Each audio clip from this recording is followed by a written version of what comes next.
दोस्तों नमस्कार। पिछले कुछ महीनों से रिश्तों को शर्मसार करने वाली दर्जनों घटनाएं सामने आई हैं। मेघालय से लेकर मध्य प्रदेश तक, उत्तराखंड से लेकर उत्तर प्रदेश तक, पति पत्नी, प्रेमी प्रेमिका, चाची भतीजा सहित कई रिश्तों की मर्यादा तार तार हुई है। साधना ग्रुप के चेयरमैन डॉक्टर राकेश गुप्ता इसके कारणों और इसे रोकने के उपायों पर गहरी चर्चा कर रहे हैं। देखिए समाज में रिश्तों में बढ़ती दूरियों पर उनका ये विश्लेषण। नमस्कार दोस्तों, आपने सुना होगा कि नारी पुरुष की अर्धांगिनी होती है, लेकिन जब वही अर्धांगिनी पिशाचिनी बन जाए तो कोई क्या करे। पिछले कुछ दिनों में लगातार आ रही पत्नी की बेवफाई की खबरों ने पूरे देश में सनसनी फैला रखी है।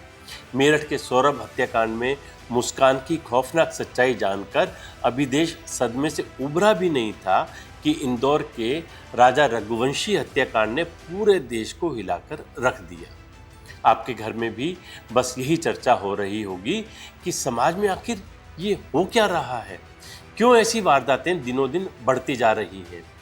आप में से बहुत सारे लोगों को ये लगता होगा कि ये सिर्फ एक क्राइम की खबर है, लेकिन असल में ये हमारे बदलते समाज, बिगड़ते पारिवारिक मूल्यों और परिवार की बदलती घिनौनी परिभाषा का कड़वा सच है। हो सकता है इस समय देश के किसी कोने में राजा रघुवंशी जैसे लड़के अपनी शादी का इंतज़ार कर रहे होंगे और सोनम जैसी लड़कियां उन लड़कों को धोखा देकर मौत के घाट उतारने की साजिश रच रही होंगी। इतना ही नहीं, ये भी मुमकिन है कि इस समय आपके आसपास कोई राजा या सोनम जरूर घूम रही होंगे। राजा रघुवंशी और सौरभ हत्याकांड ने शादी के पवित्र बंधन के प्यार और भरोसे पर कई सवाल खड़े कर दिए। इस पूरी कहानी में इतना तो पक्का है कि सोनम को राज चाहिए था, ना कि राजा। ऐसे में हर कोई सोच रहा है कि काश सोनम ने सच कह दिया होता तो राजा रघुवंशी आज जिंदा होता, उसका पूरा परिवार बर्बाद होने से बच जाता। राजा रघुवंशी की हत्या के बाद उसकी शादी के कई वीडियो सोशल मीडिया पर वायरल हो रहे हैं। सबसे पहले आप उन वीडियो पर एक नज़र डालिए, जिसे देखकर आप खुद ही अंदाज़ा लगा सकते हैं कि राजा और उसका परिवार शादी को लेकर कितने खुश थे। मैं वचन देता हूँ शादी के बाद रोज सुबह सबसे पहले मैं उठूंगा।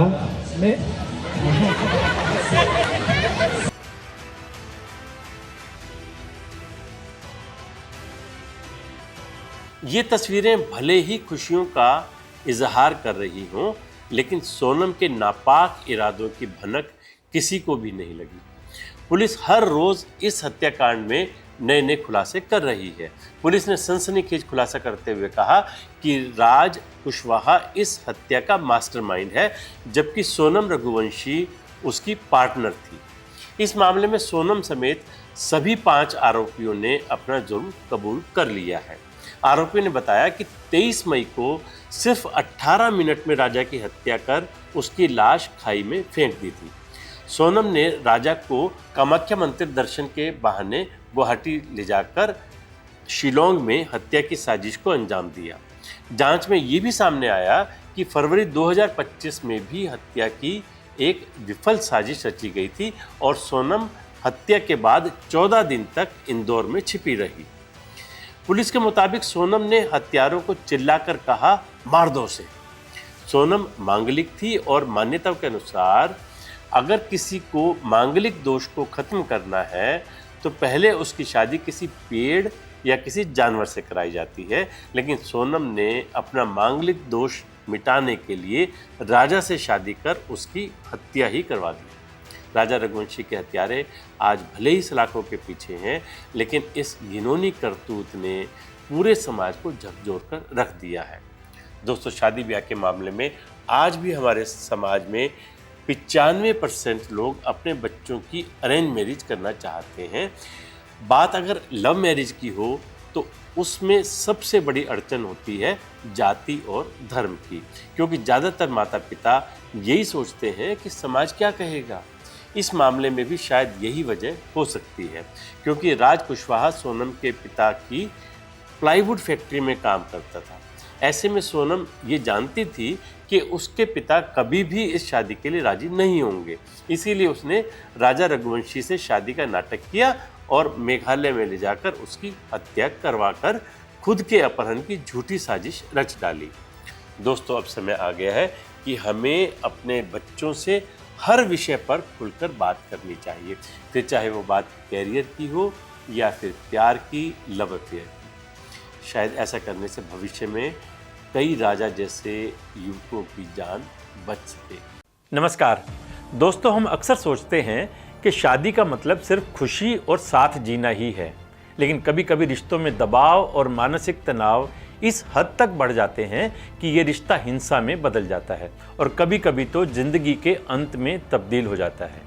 हमेशा से हम सुनते आए हैं कि घरेलू हिंसा का शिकार केवल महिलाएं होती हैं, लेकिन अब समय बदल रहा है।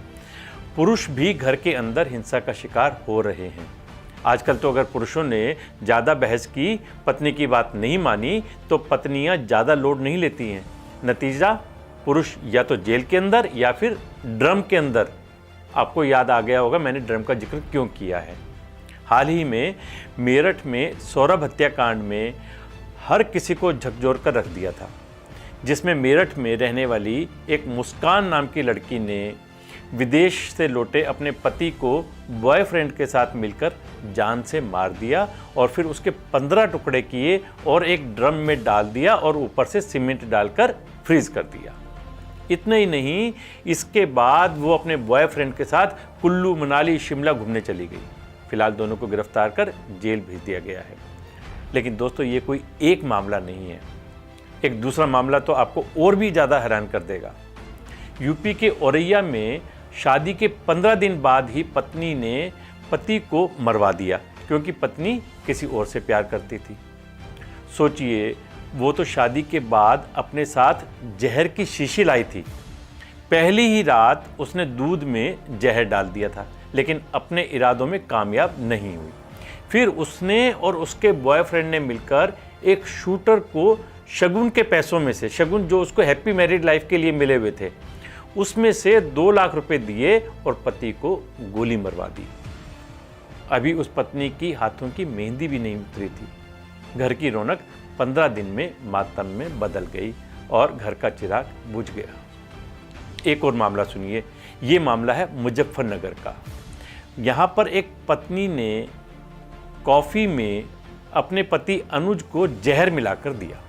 समय रहते परिवार वाले अनुज को लेकर हॉस्पिटल गए। वहाँ उसका इलाज चल रहा है। फिलहाल उसकी हालत स्थिर बताई गई है। मध्य प्रदेश के ग्वालियर में तो एक और मुस्कान ने पति को मारने की कोशिश की। बॉयफ्रेंड के साथ मिलकर कार से पति को टक्कर मार दी और 20 मीटर तक कार से घसीटा। गनीमत रही कि वो बच गया। पत्नी और उसके बॉयफ्रेंड को जेल भी हो गई, क्योंकि पति ने दोनों को कार में बैठा हुआ देख लिया था। मैंने आपको कितने सारे केस बता दिए हैं। कई केस तो आपके दिमाग में भी आने लगे होंगे, लेकिन सवाल मेरा वही है कि आखिर क्यों? अगर आप किसी के साथ नहीं रहना चाहते या फिर आप रिश्ते को ख़त्म करना चाहते हैं, तो उसका अंत एक दूसरे का अंत करके नहीं हो सकता। रिश्ते का अंत भी तो किया जा सकता है, क्योंकि गुनाह चाहे पति करे या पत्नी, गुनाह तो गुनाह ही होता है। समाज में बढ़ती हिंसा और अत्याचार की घटनाएं चिंता का विषय बन चुकी हैं। इसका समाधान सिर्फ कानूनी कदमों से नहीं, बल्कि समाज की सामूहिक जिम्मेदारी से ही संभव हो सकता है। जागरूकता फैलाना, हिंसा के खिलाफ मजबूत कानून बनाना और पीड़ितों को मानसिक और शारीरिक सहायता प्रदान करना बेहद ज़रूरी है। वैसे कहते हैं love is blind and everything is fair in love and वार, लेकिन सीमाएं तो हर चीज़ की होती है ना।